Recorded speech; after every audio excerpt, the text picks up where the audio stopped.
discuss the anatomy of the human spine. Using this life-size example, starting from the top, we have the occiput bone, most posterior inferior aspect of the human skull. It sits on top of 7 cervical vertebrae, 12 thoracic vertebrae, 5 lumbar vertebrae, a sacrum made of 3 to 5 fused bones, and a coccyx, also known as the tailbone. To the left and to the right, we have the left and right ilia. Cumulatively, it's all referred to as the human pelvis. C1 is referred to as the atlas bone, in addition to called C1. The axis bone, also known as C2, forms a pivot joint with C1. Together they comprise 50% of human head rotation. Vertebra C3 on down to C7 are numbered as such: T1 to T12, L1 to L5.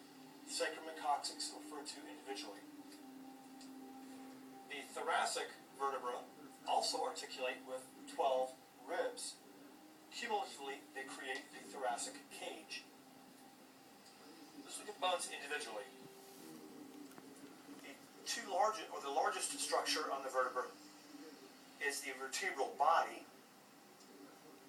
That, coupled with the intervertebral disc, supports the human body weight.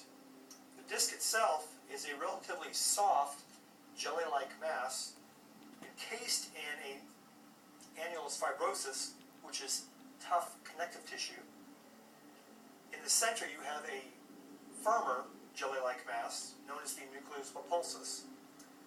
Cumulatively, this allows for flexion, extension, and a little bit of rotation. Looking at the vertebra laterally, you can see the most posterior aspect of the vertebra, which is the spinous process, easily palpable on the human being. To the left and to the right, we have the transverse process. Between both vertebrae, we have the superior and inferior articular process, which accounts for very little rotation, but it does account for some flexion and extension as well. Between the vertebra, you have a spinal nerve root from the occiput on down to L5. Between each vertebra, you have this opening called the intervertebral foramina.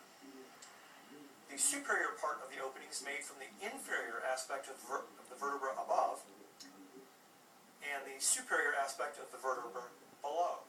Together, they create these openings for our spinal nerve roots.